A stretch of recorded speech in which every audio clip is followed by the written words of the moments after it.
Fill a cup with plain water, drop in a cutting, set it on your windowsill, that's it, no soil, no greenhouse, no garden. Most people think healing plants need years of care and expensive setups.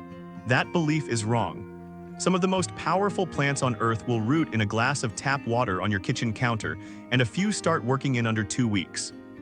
By the end of this video, you'll know 9 plants that do exactly that. One may help calm an upset stomach in minutes. Another has been studied for its effect on cold sores. A third is linked to sharper focus just from breathing its scent. And the last one on this list surprises almost everyone, hiding centuries of tradition behind a single leaf. Stick around because plant number 5 hides a compound scientists are still trying to fully explain. Number 1. Peppermint. Peppermint looks like an ordinary kitchen herb. It isn't. Here's why it matters. Peppermint has been studied for post-operative nausea, and many hospitals still use it today for exactly that reason. Here's the surprising part. Some research also suggests peppermint may fight the bacteria linked to stomach ulcers known as H. pylori. That's not folklore. That's active laboratory investigation. Why does it work? Menthol, the compound behind peppermint's cooling bite, relaxes smooth muscle in the digestive tract. That relaxation is what eases cramping and nausea for many people. Here's your takeaway. Snap a 4-inch stem below a leaf node, strip the bottom leaves and drop it in water. In 5 to 10 days, you'll see roots forming. No rooting hormone needed. Imagine brewing a cup of tea from a plant you grew on your own windowsill, one that costs nothing and never needs a trip to the store again. But peppermint is just the opening move. The next plant on this list works while you sleep. Number 2. Lemon balms. Most people know lemon balm as that lemony mint. Almost nobody knows what it does to the nervous system. Lemon balm has traditionally been used to reduce anxiety and support sleep, and unlike many sedatives, it doesn't knock you out. It calms without dulling you. Here's what makes this different. Early research also points toward antiviral activity, particularly against the virus behind cold sores. Some topical creams built for cold sores use lemon balm extract as the active ingredient. Why does this work? Compounds inside the leaf appear to interact with pathways tied to relaxation, while separately disrupting how certain viruses attach to cells. Researchers are still investigating the full mechanism.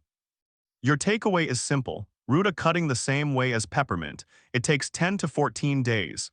Then steep the fresh leaves for an evening tea, roughly 30 minutes before bed.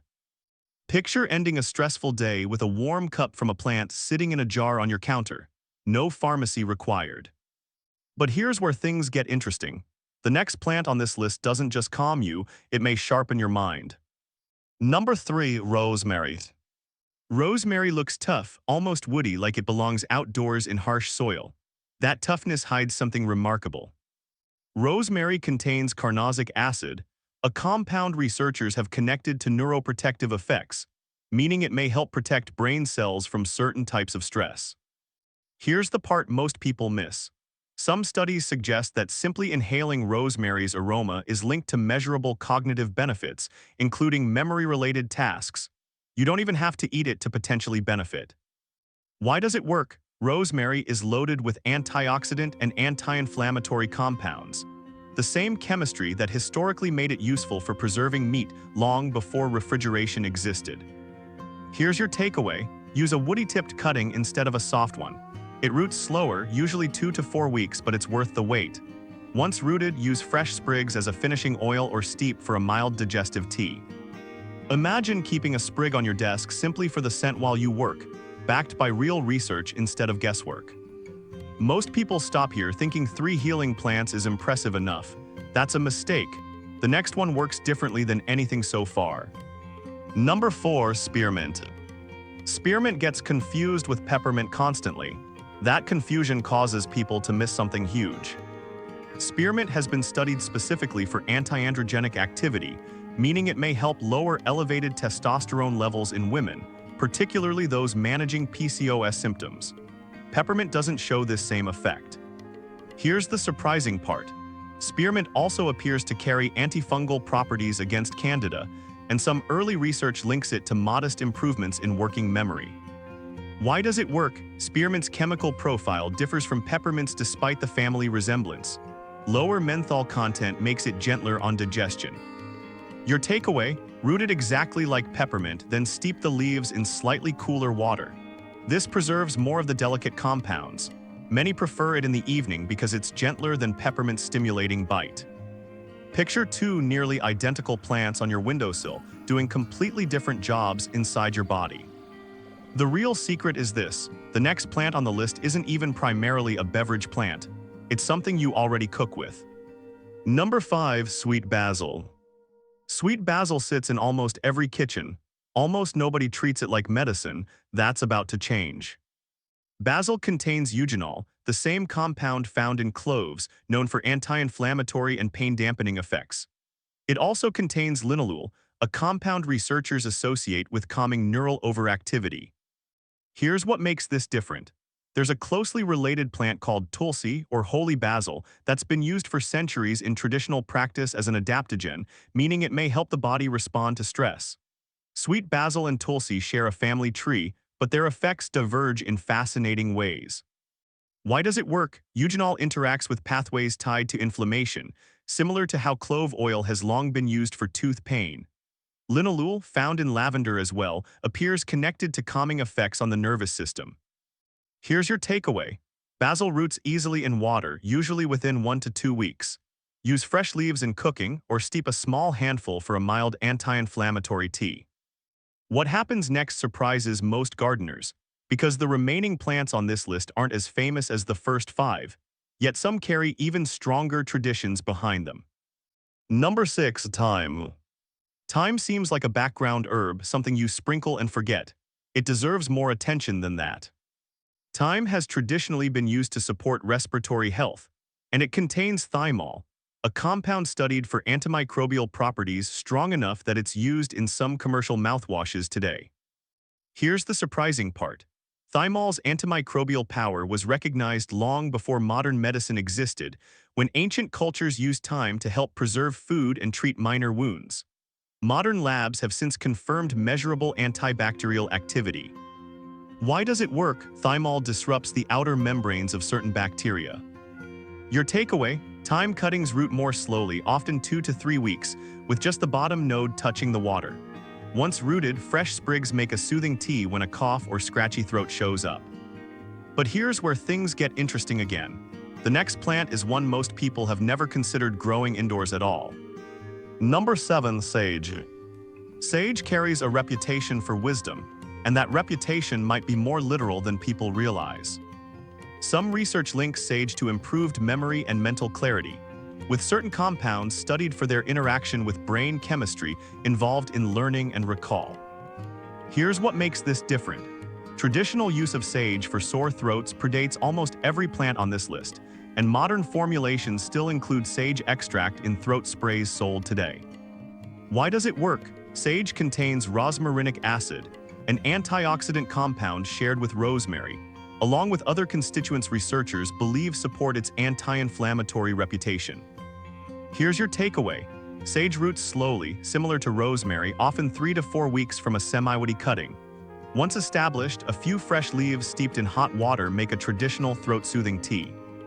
Most people don't realize we're already at plant number 7, and there are 2 more left that might be the most surprising on the entire list. Number 8. Oregano.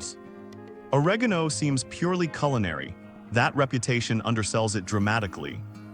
Oregano contains carvacrol, a compound researchers have studied for antimicrobial and antioxidant activity, including effects against certain strains of bacteria and fungi in laboratory settings. Here's the surprising part.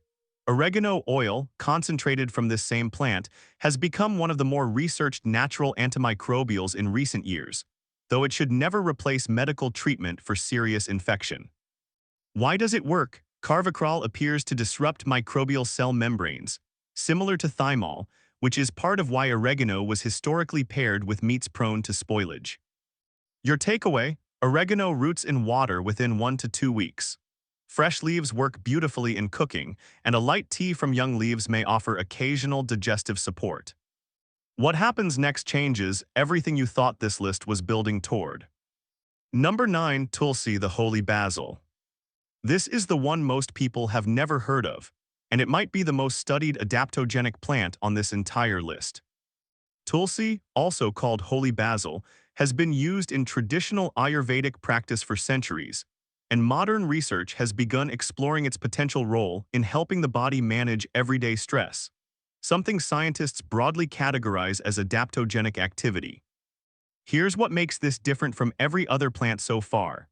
While the other 8 support the body in fairly direct physical ways, Tulsi's traditional role centers on the nervous system's response to stress itself, addressing the root instead of the symptom.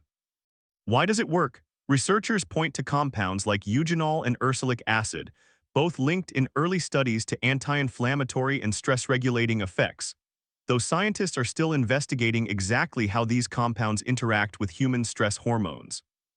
Here's your takeaway. Tulsi roots in water much like sweet basil, typically 7 to 14 days. Traditionally, the leaves are steeped fresh each morning as a daily ritual rather than an occasional remedy. 9 plants, 9 glasses of water, 0 soil required. A conclusion. Look at what just happened. 9 plants, each capable of rooting in nothing but a cup of water, each one carrying centuries of traditional use alongside real, ongoing scientific research. This isn't about replacing medicine.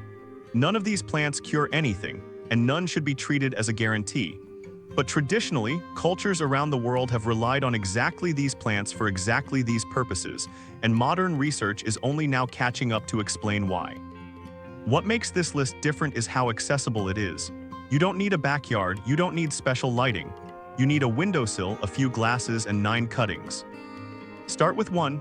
Peppermint is the easiest place to begin, rooting in as little as 5 days. Once you see those first white roots emerging, something shifts. You stop seeing plants as decoration and start seeing them as tools, quiet ones sitting in plain water, working in the background of your life. If this opened your eyes to what's possible on a single windowsill, subscribe for more science-backed growing guides, and tell me in the comments which of these 9 plants you're rooting first.